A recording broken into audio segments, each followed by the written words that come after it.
Estou vendo que vocês estão vendo aí a apresentação, né? Então, vamos pensar algumas questões relacionadas a Thomas Hobbes, né? Esse modelo de Estado forte e agressivo, né? Digamos assim, um Estado muito forte, que o Hobbes vai dar as suas bases. É um Estado, entre aspas, absoluto? É. O rei centraliza? Centraliza. Isso de fato. Né? Mas vamos pegar o contexto histórico que o Thomas Hobbes está. Ele está no contexto histórico de revoluções inglesas. Então, houve a reforma protestante, a reforma protestante virou, na Inglaterra, uma base. Houve disputa entre católicos e protestantes o tempo inteiro na Inglaterra, e ora, os reis ingleses, ora estavam no lado do catolicismo, ora do protestantismo. É o mesmo momento que as pessoas começam a fazer uma transmigração para os Estados Unidos, essa primeira transmigração que vai ter origem às 13 colônias. Quem não assistiu aí o Último dos Moicanos, é uma obra interessante, é um filme muito interessante que mostra esse início de colonização nos Estados Unidos, né, esse conflito com os indígenas ali. Então, se a gente observar bem, a Europa está passando por transformações e a Inglaterra ainda mais. A Inglaterra está vivendo a primeira grande revolução burguesa, que é a Revolução Inglesa, ou Revolução Liberal, como queiram, mas é a primeira revolução que é uma mudança substancial na forma de pensamento político, de pensamento social, de pensamento econômico. Então, as pessoas ali já estão repensando essa condição. E o Thomas Hobbes está nesse contexto, né, de lutas, de conflito, etc. Então, ele vai escrever em cima disso uma ideia de tratado. Só que, com a diferença do Hobbes para o Maquiavel ele está vendo na realidade. Se o Hobbes, que é um filósofo, ele fosse ser um cientista na época, a grande pergunta do Hobbes seria, né? Será que nós precisamos do Estado? O Estado precisa de nós? Como surgiu o Estado? Essas seriam as grandes perguntas que estariam em torno da ideia do Hobbes. E ele vai partir exatamente da própria condição humana em relação ao próprio Estado. E aí que ele vai chamar sua grande obra de O Leviatã. Então, repare, ele está num contexto de guerras violentas dentro da Europa, né? O surgimento de Oliver Cromwell. A Inglaterra passa por um processo revolucionário. A Inglaterra tem um item interessante.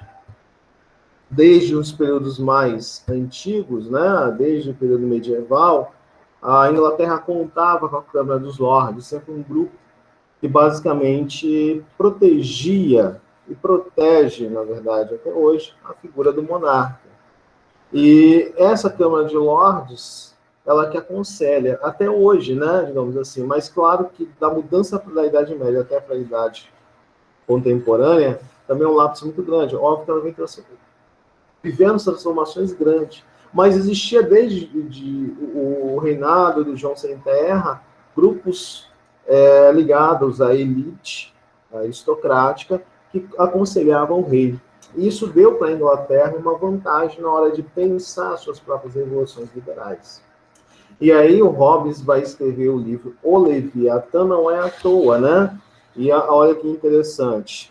Eu fui descobrir o que é o Leviatã há pouco tempo, porque a gente sempre ouve falar no Leviatã, o monstro bíblico, a gente vai procurar na Bíblia e não acha o Leviatã. É que, na verdade, esse monstro bíblico está no apócrifo do livro de Enoque.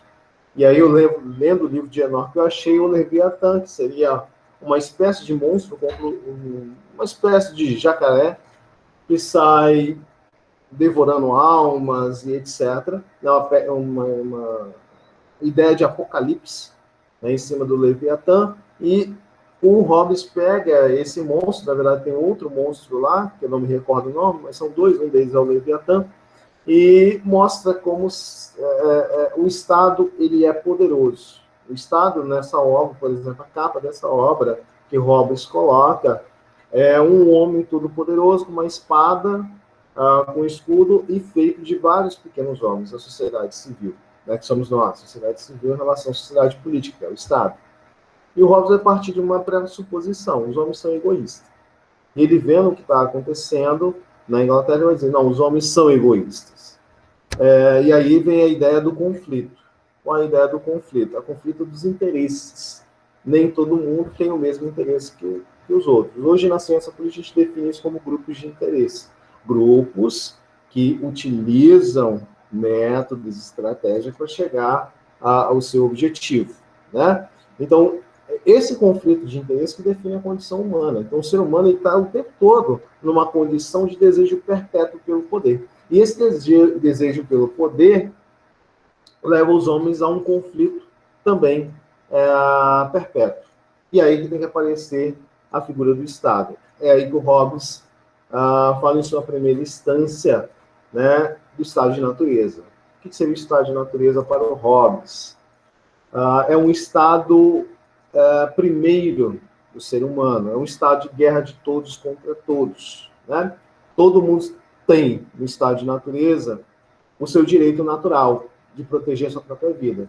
E isso é normal. Vamos pensar, por exemplo, na época que a polícia do Espírito Santo fez greve, aquilo ali seria um estado de natureza para Hobbes, ou seja, todo mundo tinha o seu direito natural de autodefesa, porque você não tinha uma potência do Estado fazendo a defesa. E aí que surge a ideia que eu vou ter que me armar para me defender. E aí o Hobbes o ser humano, quando ele está nesse estado de natureza, automaticamente ele pega uma arma para se defender, para proteger a sua própria vida. E nisso que o Hobbes vai dizer, não, é nisso que o Estado é importante. Porque ele basicamente vai constituir uma força armada para nos proteger a nossa própria vida. Porque na questão da propriedade privada, né, a vida é uma propriedade, a família é uma propriedade. Então, a concepção de Hobbes, olha, se o homem está no estado de natureza, ele está numa permanente guerra de todos contra todos. E a gente observou que naquele período, onde a polícia fez a greve, se a gente não se protegesse com as nossas armas e fizesse uma guerra de todos contra todos, a gente não sobreviveria. Então, a ausência do Estado, naquele momento, permitiu que alguns desfrutassem, que alguns com maior poder, basicamente sobrepunha outros. E é isso que o Hobbes fala. O que impede uma pessoa que tem arma, uma pessoa que é poderosa, uma pessoa que tem mais força física, ela submeter uma pessoa que tem menos força física, que tem menos poder bélico e etc. Nada impede. Se não tiver uma força armada, ou tiver um exército, ou alguma coisa que proteja esse cidadão. Então, essa é a grande questão. Nós, como não tínhamos uma força armada, precisávamos nos defender de alguma forma, nos tornando mais forte. E é aí que o Hobbes vai defender a tese da guerra de todos contra todos. Essa é a grande sacada do Hobbes. Um minutinho. Essa é a grande sacada do Hobbes. A guerra de todos contra todos, né? E aí tem aquela velha frase que eu ainda não achei, ainda estou procurando o livro do Hobbes ainda, que o homem é o lobo do homem.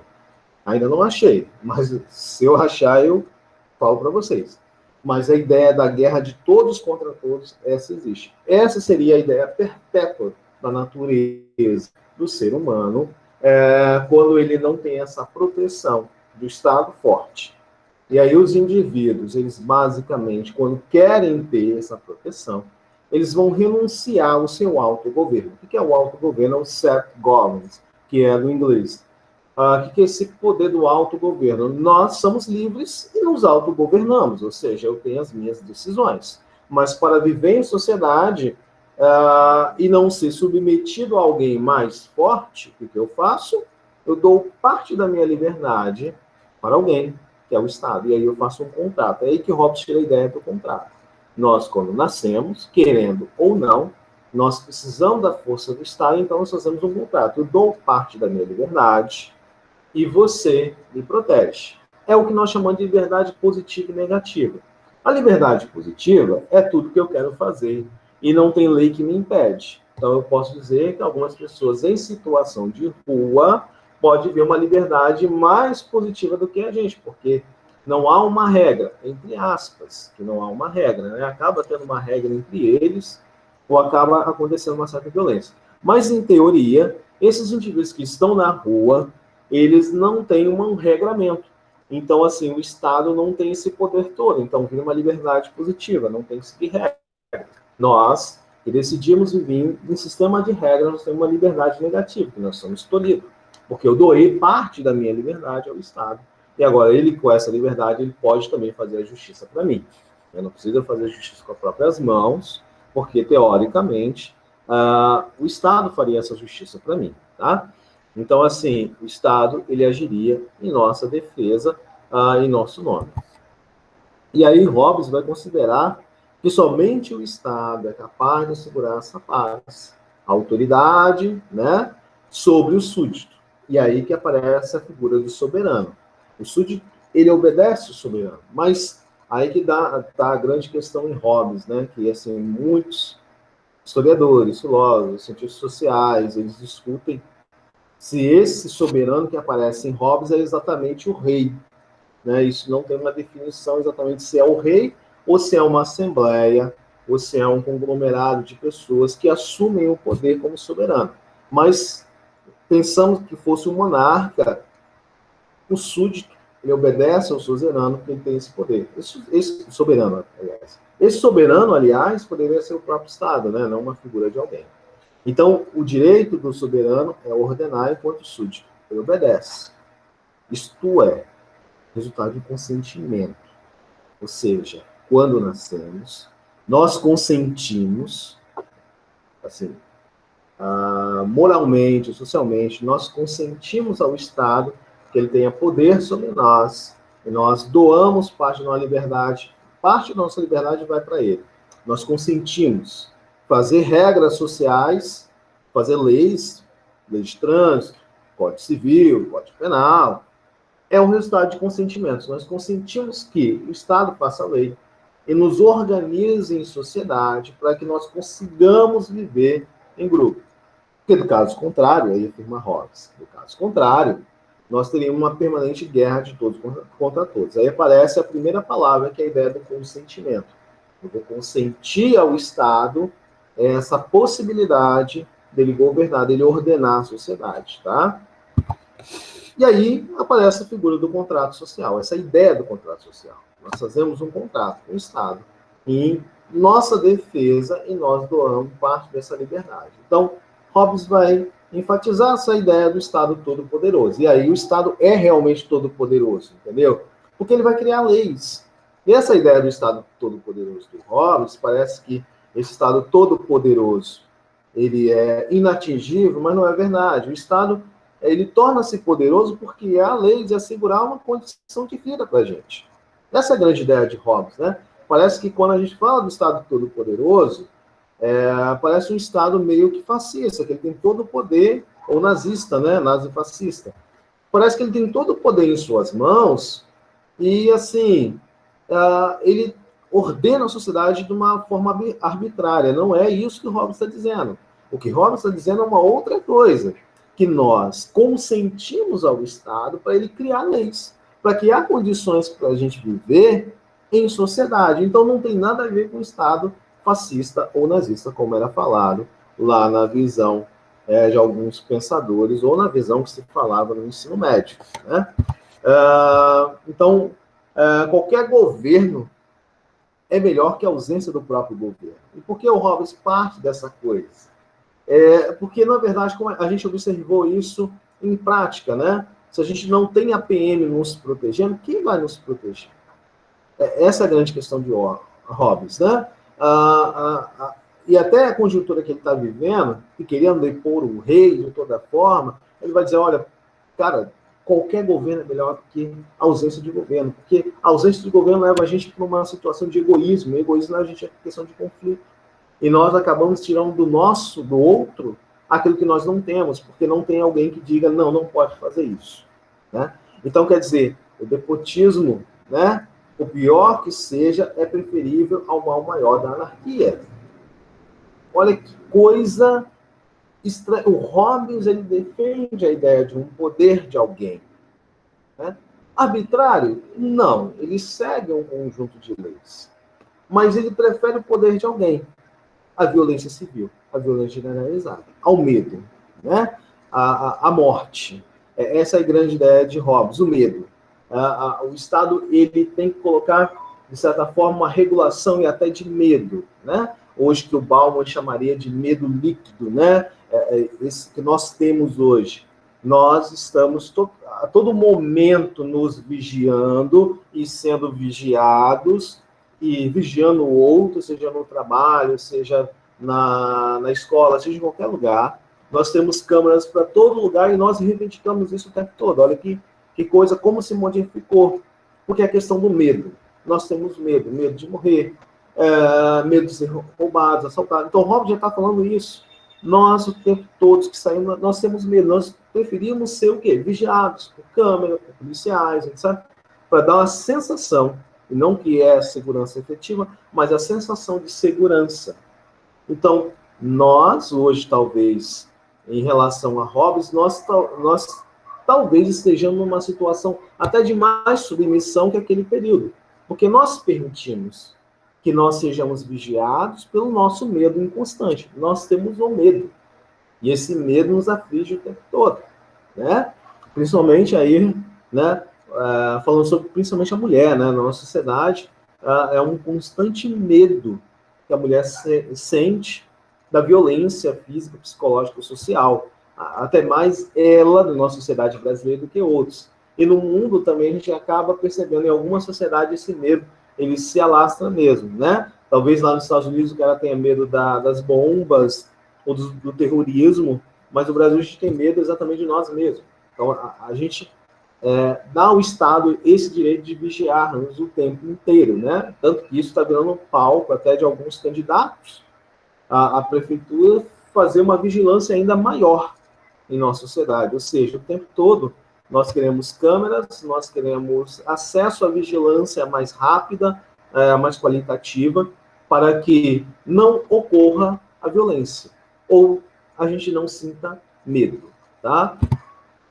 Esse é o Thomas Hobbes, né? Não é uma figura muito apreciável de bela, né? Mas é a figura que escreveu esse livro, Leviatã. Claro que tem outros questionamentos que o Leviatã traz, outros muito mais, né? Eu trouxe uma síntese para vocês do que é o pensamento do Hobbes, mas ele vai pensar nesse sentido, assegurar ao indivíduo a segurança de estar numa sociedade. Parece que a gente, entre aspas, fala sobre o outro. Esse é a capa do Leviatã, né, que foi publicado na época. Vocês podem ver que é essa figura do monarca que ele coloca até falando o Estado, né, a monarquia como melhor forma de ver, o Estado como o todo-poderoso que vai assegurar leis. Mas vocês percebam que no corpo do Estado tem pessoas, que é a sociedade civil. O Estado é constituído de uma sociedade civil. E é a sociedade civil que dá o consentimento a esse Estado todo-poderoso. Então, o Estado ele não existiria sem esta figura da sociedade, sem esse grupo de pessoas da sociedade civil. Tá? E aí, pessoal, eu trouxe algumas coisas que o Hobbes traz para a gente pensar, mas eu vou trazer, em cima de que o Hobbes falou sobre a ideia do medo, né? Há grandes pensamentos hoje no mundo do Hobbes, né? Sobre essa questão do medo excessivo que nós sentimos. O próprio Zygmunt Bauman fez um livro chamado Medo Líquido, como nós sentimos o medo o tempo inteiro, em todos os lugares, né? A gente não para de sentir um certo medo, até essa sensação de impunidade, né? Essa ideia do medo, aí são vários, né? Na nossa modernidade. Mas eu trago para vocês algumas questões, ou uma questão do Enem, perdão, uma questão do Enem que vai ajudar a gente a pensar o Hobbes e o Maquiavel, essas duas figuras clássicas, essas duas figuras poderosíssimas no pensamento político. E aí a gente pode pensar, por exemplo, se eu fosse pensar uma redação que vai falar sobre o medo, ou sobre a violência urbana ou violência social, eu posso trazer o Thomas Hobbes, por exemplo, né, para pensar essa questão do medo.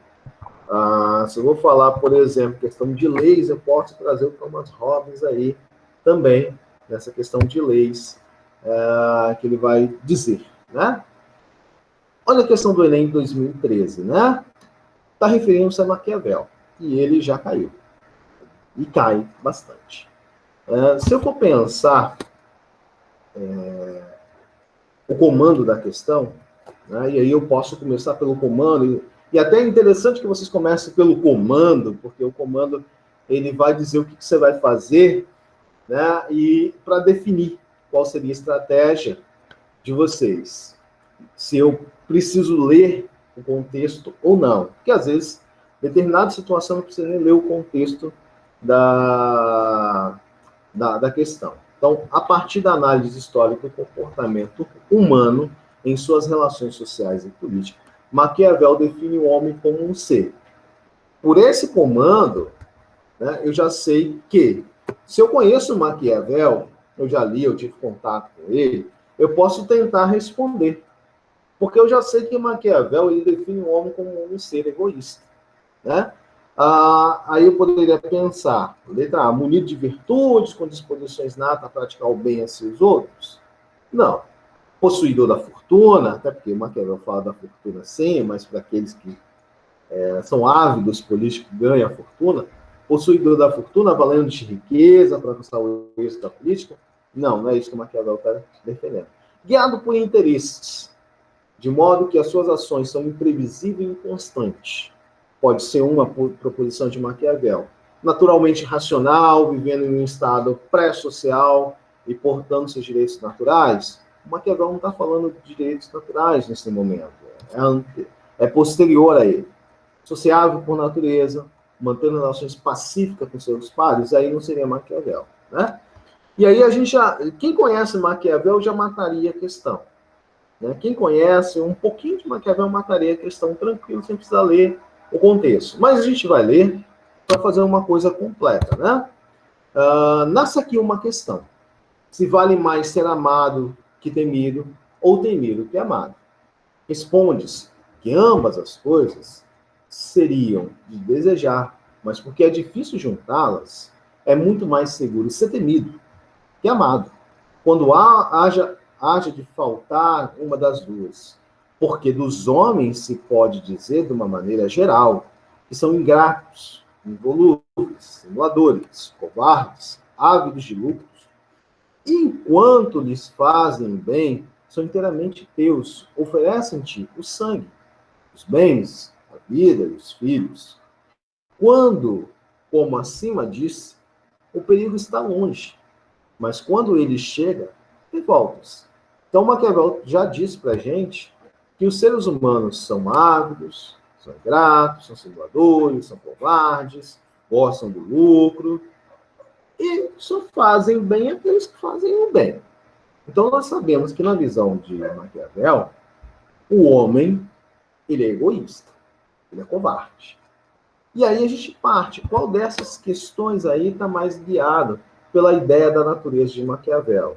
Né? É evidente, pessoal, que se eu conheço um pouquinho de Maquiavel, eu já sei que é a letra C. Né? Não pode ser, de forma nenhuma, a letra A, porque o Maquiavel, um homem munido de virtude, seria um político. Mas um político habilidoso, né? Que ele fala, esse cara tem que ter virtude. Mas não são as virtudes que a gente conhece, né? Assim, aquelas virtudes de bom cristão, não. São virtudes de governar. Poderia ser um distrator, né? Se alguém se aprofunda no Maquiavel, poderia ser um distrator. Ou alguém já ouviu falar de alguma coisa, poderia ser. Possuidor de fortuna. A fortuna para Maquiavel não tem nada a ver com a fortuna exatamente de dinheiro. A fortuna é a sorte, é o momento. Aquele momento que eu tenho de fazer. Não exatamente riqueza, mas é a sorte. É o momento que eu tenho. O Maquiavel fala que a fortuna é uma deusa, e quem é ávido, assim, é estratégico, consegue pegá-la. Né? A letra C, guiado por interesses. Os homens são volúveis, são rápidos, eles traem. Então, eles são imprevisíveis e inconstantes. Então, tem que estar todo tempo atento aos homens. Naturalmente irracionais? Não. Os homens, naturalmente racional, os homens são racional, mas no estado pré-social, ele não é portador ainda do seu direito natural. Maquiavel não está falando de direito natural ainda. Ele está falando em política pela própria política. Sociável por natureza? Não. Se ele não é pacífico, como é que ele vai ser sociável? Então, a correta seria a letra C, né? Os homens são guiados por interesse e a qualquer momento eles podem ter razões diferentes para a hora ser amigo, para a hora ser inimigo, tá? E, assim, o Enem, ele vai botar para vocês, colocar, na verdade, uma parte do texto, pequena parte, e pedir essa interpretação. Então, muitas vezes, a interpretação de texto. Olha essa do Hobbes, em 2015, né, que caiu sobre o Leviatã, e olha só o comando da questão, né, e até o verbo de comando, para Hobbes, antes da constituição da sociedade civil, quando dois homens desejavam o mesmo objeto. Quem conhece o Hobbes não precisaria ler o contexto, né, porque nós já sabemos que Hobbes vê que na Constituição do Estado Civil existe uma guerra de todos contra todos. Então, assim, obviamente, eles não vão recorrer aos clérigos, eles não vão consultar os anciãos, eles não vão apelar aos governantes, eles não vão exercer solidariedade.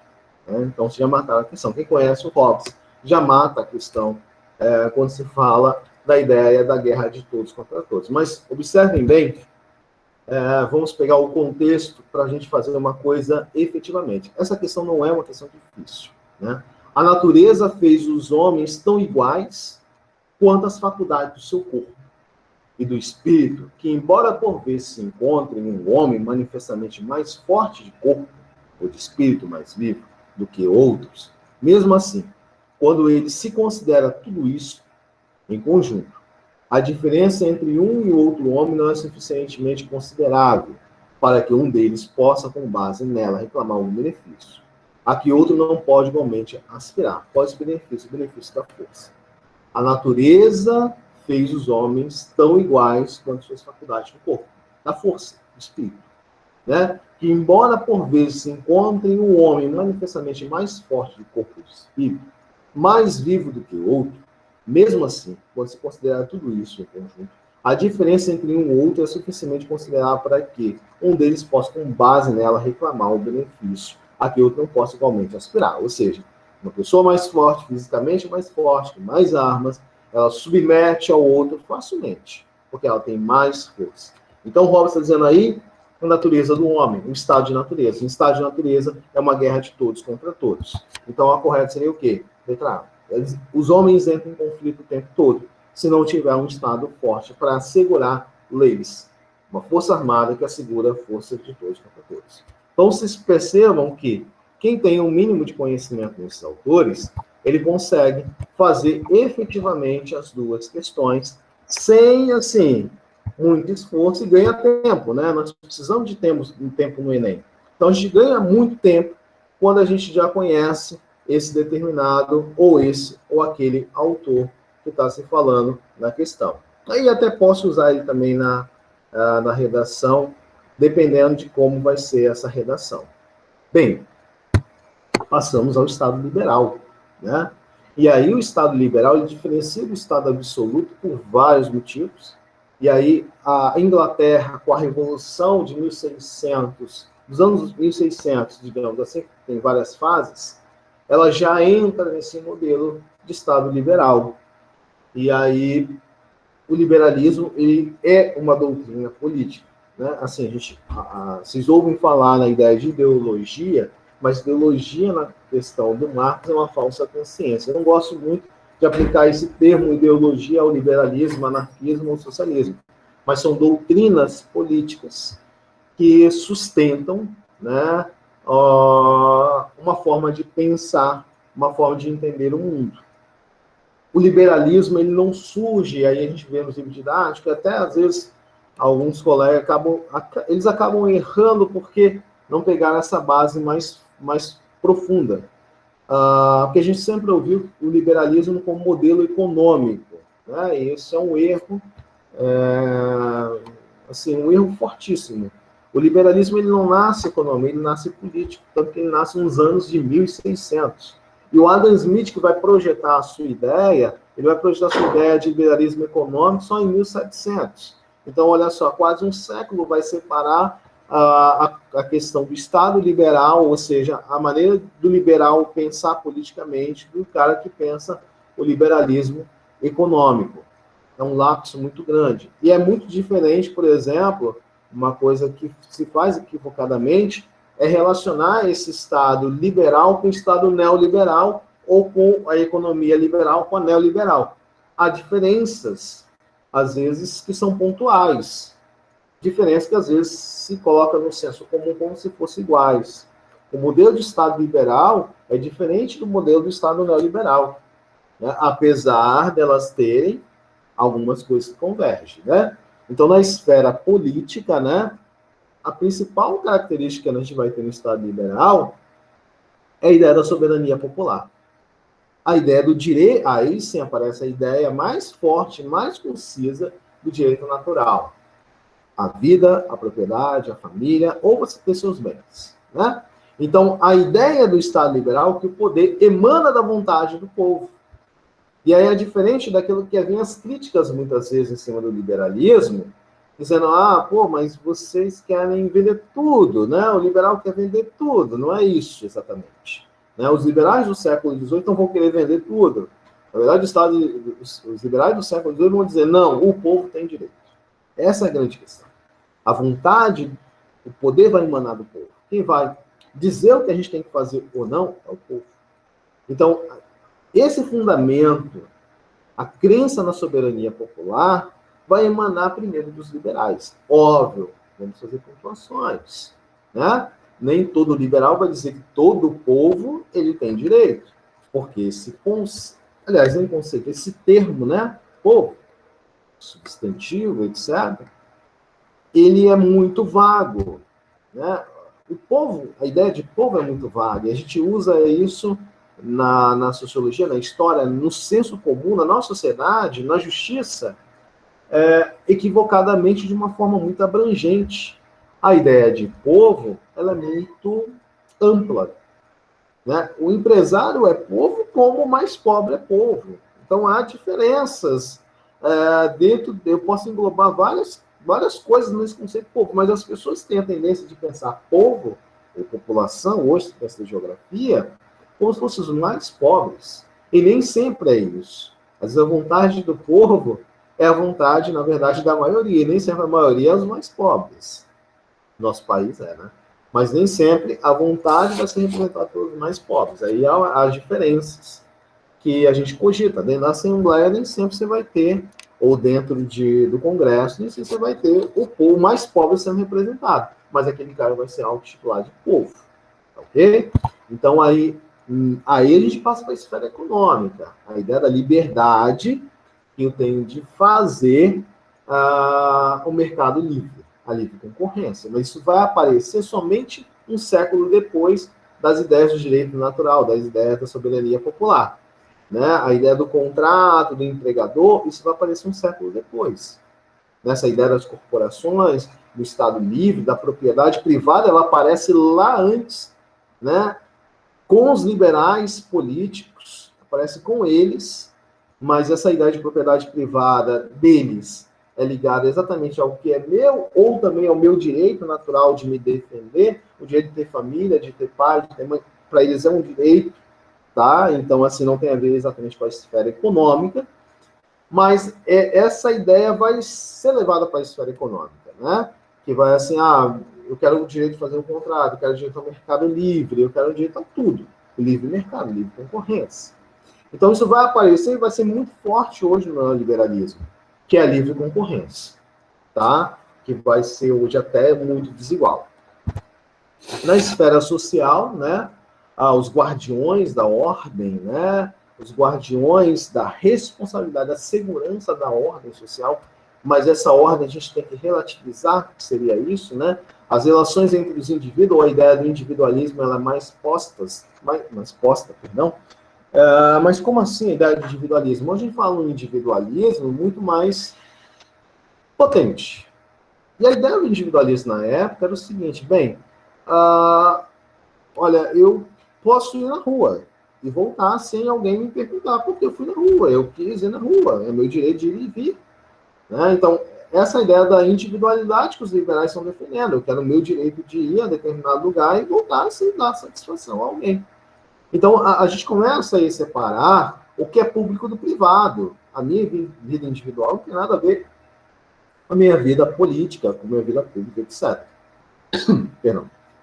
Então, essa diferenciação entre o público e o privado, ela é muito notável. Apesar de, na vida política, e é política mesmo, né, você ter a situação do privado realmente afetar o público, né? Todo mundo quer saber se o candidato um dia fez alguma coisa na vida privada porque ele não serviu para a vida pública.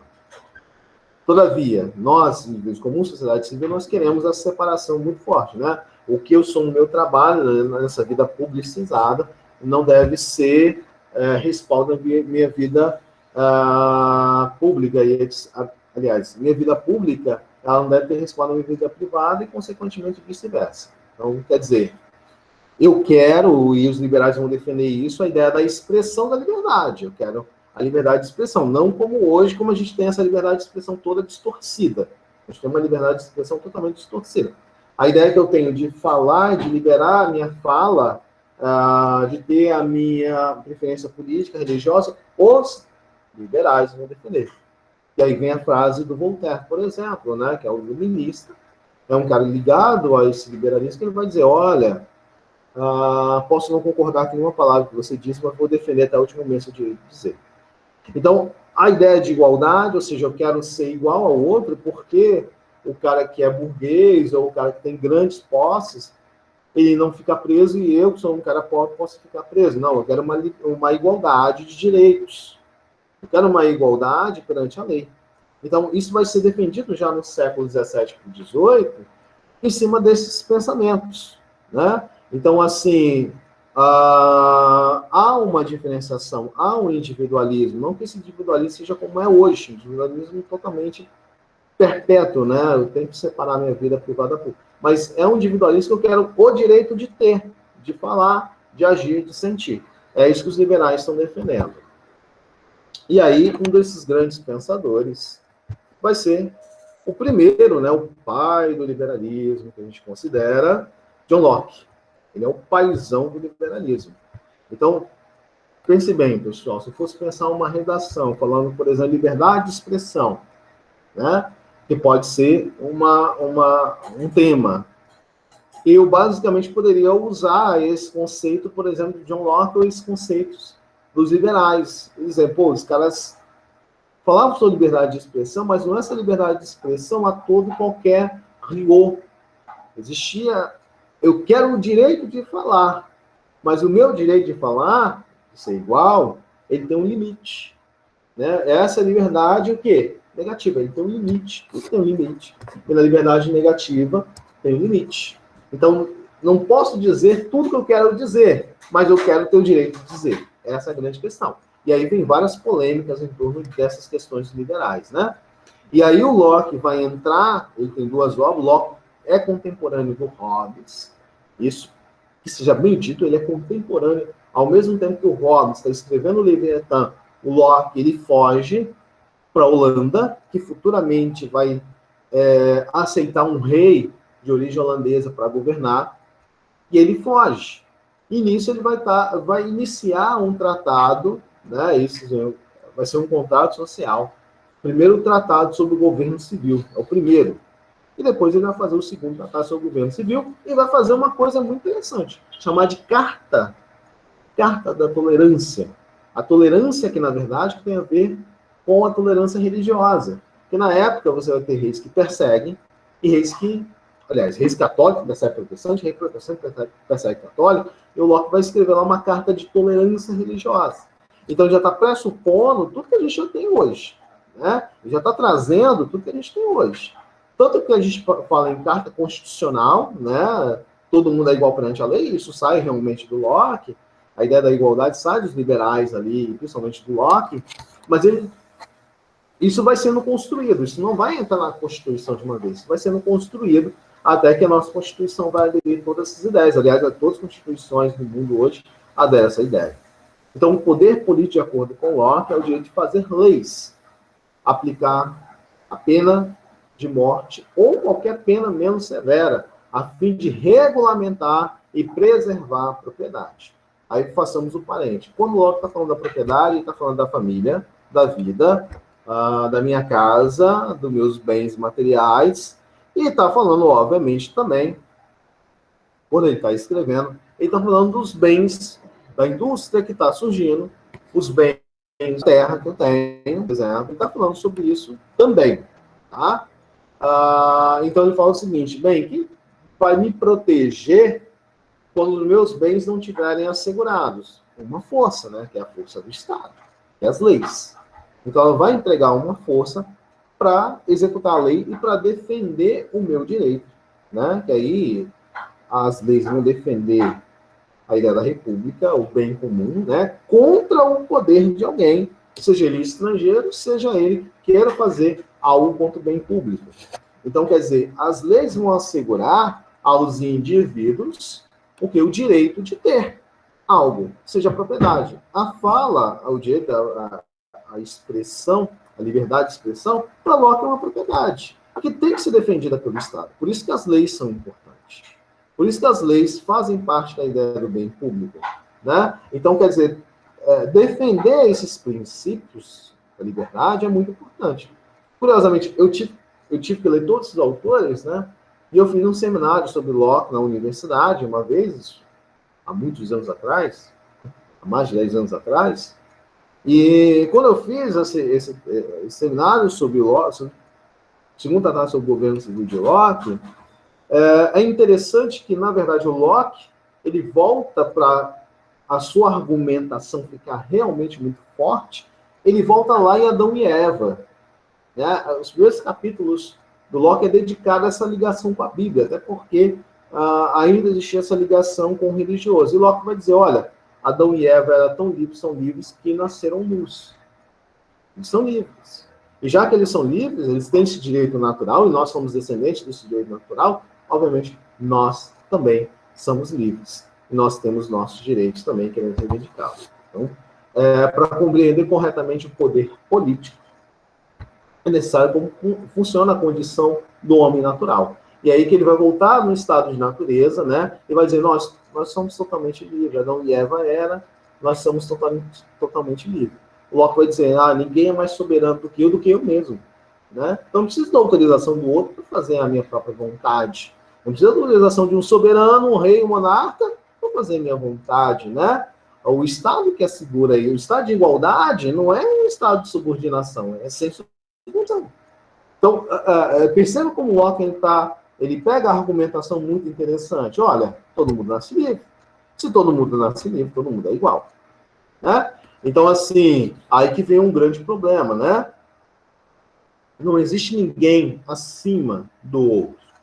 Aí vocês já repararam que vai existir um grande problema no liberalismo, que é, na verdade, uma ambiguidade que o liberalismo tem, que é vamos dizer o seguinte, é uma ambiguidade que existe em todas as sociedades que aderem à ideia do liberalismo ou colocam isso na Constituição, que é a questão da escravidão. Né? Nós estamos nos anos 1600, 1700, até 1800. Olha que esses 3 séculos foram os séculos da escravidão, não só no Brasil, mas no mundo. E aí, quer dizer, quando eu falo que todo mundo nasce livre, e aí futuros pensadores vão dizer, mas o escravo, né? E esse cara está subordinado, ele não nasce livre, ele não tem o direito natural da liberdade, isso vai ser uma ambiguidade que vai, basicamente, tocar lá no final dos 1800, quando vem a libertação aqui do escravo no Brasil. Todavia, que também vamos ter teóricos políticos que vão pensar sobre isso, né, que leram basicamente os casos que vocês estão vendo comigo, e eles vão perguntar, cara, mas e o escravo? Né? Esse escravo, ele também é um indivíduo de direitos ou não é? Mas ele não nasce livre, ele não é um ser humano, né? Então isso tudo vai dar um nó na cabeça de alguns aí, para pensar como é que se pensa a ideia da escravidão. E alguns vão dedicar capítulos, por exemplo, o Montesquieu vai dedicar um capítulo sobre a escravidão, o Rousseau vai dedicar um capítulo sobre a escravidão. Então, quer dizer, a gente tem que pensar como funciona essa relação entre os humanos. Então, o estado de guerra é um estado de inimizade e destruição. Óbvio que ele está voltando um pouco em Hobbes para dizer, olha, o estado de guerra é um estado de destruição. Nós queremos isso? Obviamente que não. Então, para evitar um estado de guerra, né, para evitar tudo isso, esse modelo de guerra de todos contra todos, né, porque os homens vão se reunir em sociedade, vão abandonar aquele estado de guerra de todos contra todos, vai aparecer a ideia e a razão natural. Então, preservar o seu direito, aquilo que você tem, é um direito de igualdade, de liberdade. Então, o direito de comer, de beber, é um direito natural, natureza, né? Vem da natureza. Nós vivemos, nós comemos, e nós tiramos sobre a existência. Né? E se Deus que deu a terra aos homens, né? Olha, voltando de novo à Bíblia, se foi Deus que deu a terra aos homens e aos seus filhos, seus descendentes, a toda a humanidade, supõe-se, então, que nós temos o direito a uma propriedade. Né? Esse direito parte do pressuposto que o mundo já era mundo, quando Adão já estava aqui. E ele teve propriedades, então nós temos esses direitos também, de comer, de vestir, de ter terras. Né? Assim, essa ideia, né, ou essa suposição tornaria impossível que os homens não tenham ou não possam ter a sua propriedade. Os homens têm, eles tornam isso possível, porque desde Adão estava lá. Então, por que o homem renuncia à sua liberdade no estado de natureza para ser dominado por um poder controlador? Né? A ideia de se formar em sociedade. Mas o Locke vai dizer o seguinte, interessante, por que os homens fazem isso? Eles renunciam à sua liberdade. Olha, eles renunciam para formar um estado, um estado que tem a sociedade civil junta, mas o Locke vai dizer uma coisa muito interessante. Quando um rei, esse rei, ele domina a ponto de tirar toda a minha liberdade, tirar toda ela, não uma parte, mas tirar toda ela, eu tenho o direito de tirar esse rei. E aí ele está questionando exatamente os reis absolutistas da Inglaterra. Quando um rei tira a minha liberdade, eu me sinto na vontade, eu me sinto também na própria liberdade, no direito de tirar esse rei do poder, ou tirar esse soberano do poder, seja ele quem for. Então, o que o Locke está defendendo? A arbitrariedade do poder, ela não é uma coisa total. Ela tem que ser consentida por aqueles que estão ali na sociedade civil. Olha que bacana, o Locke vai tocar nessa coisa do consentimento também. Os homens consentem que um monarca, ou um rei, ou um soberano, ou um presidente, ele governa. Nós consentimos nossa liberdade em torno disso. Mas esse cara não pode ser arbitrário ao ponto de tirar toda a minha liberdade. Porque, sendo assim, eu posso tirá-lo do poder.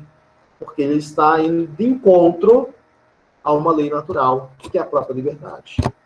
Então, aí que o Locke, diferente do que dizem, né? Dizem que o Montesquieu que dividiu os três poderes, mas o Locke fala nos três poderes primeiro, né? Ele vai dizer o poder legislativo, aquele que vai formular leis, que vai fazer leis, e vai ter uma sociedade civil, aí que vem a Câmara dos Lords, depois a Câmara dos Comuns, os Lords feito pela aristocracia, a Câmara dos Comuns pela burguesia, aí que ele vai falar nesses grupos que vão fazer leis, que vão fazer essas leis para o rei, vão dar esse consentimento ao rei de leis, mas eles vão viver em comum acordo, porque o rei também tem que submeter às leis, porque ele é um mais um entre outros. Tá? Então, os seus membros da sociedade civil vão formular leis, levar para o rei vai ter que submeter essas leis e aprovar essas leis para que todos vivam em comum. Então, essa é a função do Poder Legislativo. O Poder Executivo, que vai executar realmente as leis e vai exatamente praticá-las, e aí seja para todos, né? E aí a ideia é que a lei ela serve para todos, a partir de Locke, né? E elas vão permanecer em vigor exatamente para que se execute em cima de todos. E o poder federativo, né? Esse poder federativo, segundo Locke, é a função de administrar a segurança interna da sociedade e do interesse público.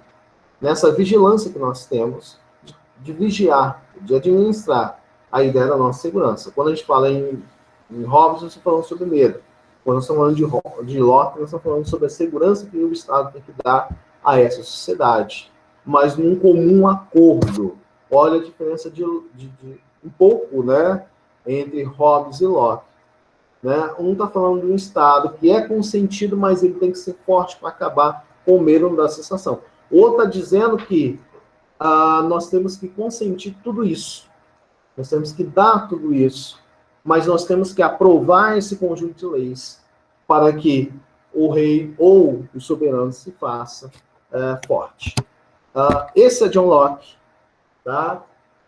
O John Locke foi um amigo até pessoal de Newton, né, para quem não sabe, e escreveu várias cartas. É claro que eu fiz mais uma síntese do Locke, do seu pensamento, mas percebam bem que o Locke está antecedendo tudo que nós defendemos hoje. O direito natural, o direito da fala, o direito de ir e vir, o direito de comer, tudo isso a gente, de vez em quando, a gente aquece os debates, tá? No nosso mundo social, nós aquecemos o debate em torno disso. Eu vou dar um exemplo para vocês sobre isso. Quando nós falamos em direitos do meio ambiente, por exemplo, ou a defesa da Amazônia, nós estamos falando do direito natural do ser humano, que é o direito a respirar, o direito a ter um ar limpo. Isso tudo, na verdade, está vindo lá de John Locke, né, que está falando isso já para a gente. Né? Curiosamente, um cara que vai ler ele, que a gente conhece muito bem, que é o José Bonifácio, que vai dar boa parte da sua contribuição à independência do Brasil, mas é um intelectual fantástico. Ele vai buscar também no Locke para falar, por exemplo, do direito do indígena, ou no direito de defender a natureza. Curiosamente, em seus escritos políticos, o Bonifácio já está defendendo alguma coisa relacionada aos índios, claro, em doses, não assim como a gente defende hoje, mas em doses. E a defesa ao ambiente, em doses, também, para defender a agricultura, é evidente. Mas, percebam, o Locke é muito influente na nossa sociedade, não somente brasileira, mas no mundo ele é muito influente. Tá? Bem, essas são condições principais, e aí eu chamo vocês a fazer uma reflexão comigo. Se aparecer isso em uma redação, ou falando sobre liberdade de expressão, ou falando sobre liberdade das pessoas, liberdade de comunicação, etc., como é que eu poderia usar isso? De várias maneiras. Né? Claro, citando da maneira correta. Mas o Locke ele pode ajudar a pensar várias coisas no nosso mundo hoje, vários temas, né? Se eu fosse pensar, por exemplo, a questão do deficiente na nossa sociedade, ou portador de necessidade especial, hoje já usa um conceito deficiente hoje em dia, novamente, né? Mas se eu fosse pensar esse indivíduo na sociedade, que direitos que ele tem relativo à cidadania, relativo ao direito de fala, relativo a ter o direito de ter, por exemplo, um intérprete em alguma videoaula, né, ou em alguma, ou na televisão, etc., eu estaria lembrando a Locke. Eu remontaria a Locke esse direito natural que as pessoas têm. Que eu poderia fazer isso, né, numa redação possível. Então, o Locke ele é muito influente em várias coisas que nós, hoje, na nossa cidade falando, nós poderíamos utilizar ele tranquilamente em uma redação. Mas o que é curioso é que poucos falam sobre ele, né? Na verdade, quando a gente vai falar sobre Locke, no ensino médio, a gente fala pouquíssimas coisas, né? Que ele foi influente na Revolução Inglesa, real. Mas a profundidade que ele tem, ele traz para a gente, é muito importante na sociedade contemporânea. Porque se a gente tem direitos hoje, né, sociais, políticos, econômicos, eles começaram a ser pensados ali. São direitos individuais desses grupos, né? Isso é chamado de justnaturalista. O pessoal do direito gosta de chamar de justnaturalistas, são justnaturalistas mesmo, justificam a liberdade em cima do direito natural. E é importante que nós pensamos essas figuras, John Locke, Montesquieu, Rousseau e outros mais que vão aparecer, e quando aparecer um questionamento numa redação, a gente ter base para a gente fazer e pontuar no momento certo esse conjunto de ideias, tá? Pessoal, eu encerro por aqui, porque assim, se eu for passar, eu vou passar para o espírito das leis de Montesquieu. E não é interessante que eu passe nesse momento agora, né? Até porque o pensamento de Montesquieu é profundo como o John Locke, tá? Então, assim,